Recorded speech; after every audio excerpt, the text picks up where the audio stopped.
It's a pleasure for me to be here. I have spent most of my career in FP&A, controlling roles and CFOs across the globe. Majority of my career in the Volvo Group, and right now I'm leading as managing director a European region for all financial services. And you see a couple of things that we are financing here on the picture. So I will try to share my story and my experience from primarily from 2020 during the pandemic year here, and hope to be able to share some lessons learned with all of you here. So if we take next slide.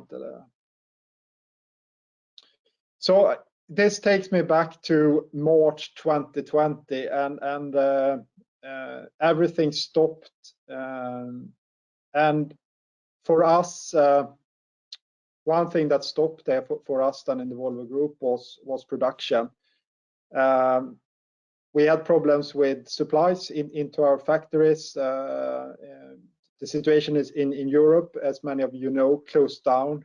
For our customers, there were border restrictions. We had queues on the borders. We had customers that came to us and said that they want to postpone payments. We had governments that put in payment moratoriums. Everyone was in home office and basically zero visibility. And then what do you do? How do you manage the business in that context? Obviously, I think for many of us, very, very stressful. I think it doesn't matter if you're a general manager or if you're sitting in an FP&A function here with a great responsibility. That very difficult situation then, and how do you then take the next step to get your arms around this? So if you go to next slide.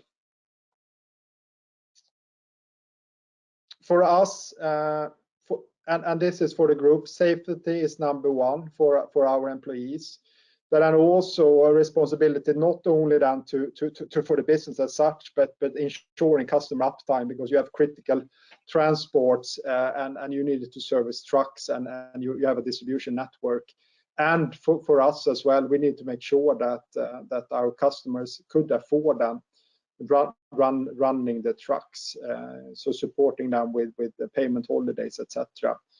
For the group as such, I think for every one of us, cash becomes critically important, inventories, etc., and a normal cost measure. So I think probably nothing special, so I think that's the context for many of us. And then when we start to look into what do you do in this situation, and if you go to next slide here, Larissa. We took a step back and we said, how does this look now? And high uncertainty, but a few things is certain, and we put up 4 phases there along a timeline basically. So we said now is the stop phase. What is happening? What are the actions we need to focus on in management?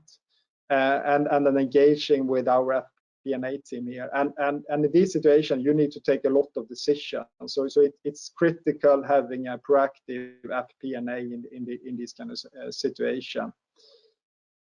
Next phase is somewhat a restart, getting both the production ramp up and getting customers back on the road in some cases. Then the ramp up and the capacity dimension up to where we are now with a new normal. I think there's a lot of speculation what kind of shape recovery will be. And I think what we see now in the commercial industry, commercial transport industry, it looks like a V shape, and even to that extent that we have supply issues for all automotive companies when it comes to semiconductors, basically. And I think we as a big OEM here and with many others, we were not able to forecast clearly here. So it's also a constraint in the total value chain and the system you are in here. I will go to next slide. I will give a couple of examples here that has been critical for us. First and foremost, always prepare for a downturn. It's coming. It's only a matter of time here. And we were lucky in that sense. In 2019, we did a big preparation, and we did what we call a flex program. We simulated a downturn with 30% reduction in volumes, and then identified activities for that.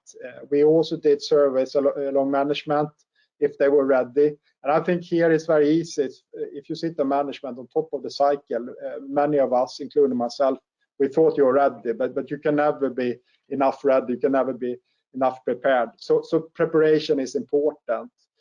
Then a couple of things that we did during the different phases here. Stop, of course, then you need to make sure that you have a revenue that is bigger than your cost. So expense management, but then also looking at the capex side of the business. So you need to put the brakes there. You need to adjust your governance, and that means also here reporting frequency, going from maybe monthly and moving forecast on a monthly basis to a daily overview. We realized quickly here also that our normal business drivers didn't really work because it moved so quickly. So what we were able to do here with a data science team in Volvo is using what we call onboard connected data. So we were using telematics from trucks and machines and understanding how our customers were doing in a different segment, and we used that then as business drivers. Restart, very much here focused on supply chains and understanding then also not only the tier 1, tier 2, tier 3 as suppliers, but then also execute on downturn plans. And what it meant for us, a lot of tough decisions here, turning short-term savings into long-term permanent savings. And then ramp up, coming back here to what Mike described and shaping visionary for us, acceleration in the industry, and we looked over how we allocate capital in the group and much more focus. One area for us that is big now is e-mobility, electric trucks, for example. And then also adjusting the governance all the time when we work there. Normally work with the centralized P&L, but here you have to centralize and you need to take control also, and their FP&A is critical. So if I sum up on next slide, Larissa, 3 things that we learned. Number 1, be prepared.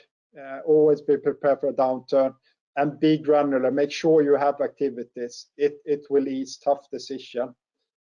Design your, I call it narrative. Maybe it's a big word for those boxes, but uncertainty is high, so you need something to hold on to, and then you need them in that environment. Adopt the actions that you are taking. You can't continue with doing the normal work then, so to say. And then thirdly, crisis is an opportunity, and never waste a good crisis. And again, back to Mike here, he talked about black swans and so forth.